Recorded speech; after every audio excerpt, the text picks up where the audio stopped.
जे काही सोशल मीडियावर फेक अकाउंट काढले जातात आणि बदनामी केली जाते या संदर्भात आपण काही कायदा करणार का? महोदय, सन्मान्य राहुल कुलजींनी जो मुद्दा उपस्थित केला की सोशल मीडिया प्लॅटफॉर्मचा उपयोग करून कुठल्याही पुराव्याविना बदनामी करणे हे खूप मोठ्या प्रमाणात वाढलेलं आहे आणि समाजातल्या सगळ्या स्तरातल्या लोकांना त्याचा सामना करावा लागतो, महिलांना तर विशेषतः करावा लागतो।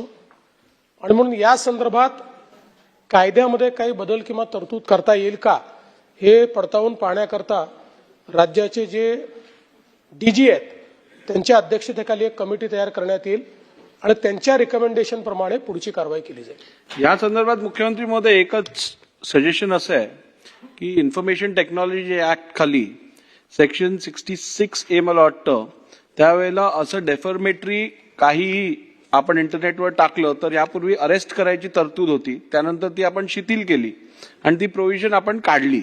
तर आता ही वाढतं प्रमाण बघून तशी प्रोव्हिजन परत आणण्याची गरज आहे का यावरती परत लक्ष देणं आवश्यक आहे। मुळामध्ये आपल्याला कल्पना आहे की हा जो कायदा आहे या कायद्यामध्ये सर्वोच्च न्यायालयाने काही त्याच्यामध्ये निर्णय दिले आणि त्या निर्णयांमुळे एक प्रकारे या कायद्याची इफेक्टिव्हिटी कमी झाली आहे।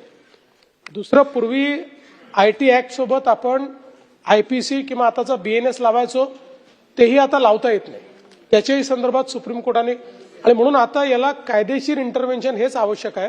त्यामुळे आपण जसं सांगितलं तेही या समितीच्या कार्यकक्षेत देऊन आपल्याला स्टेट ऍक्ट, स्टेट अमेंडमेंट जे काही करता येईल त्या संदर्भात ते करण्याचा प्रयत्न करू।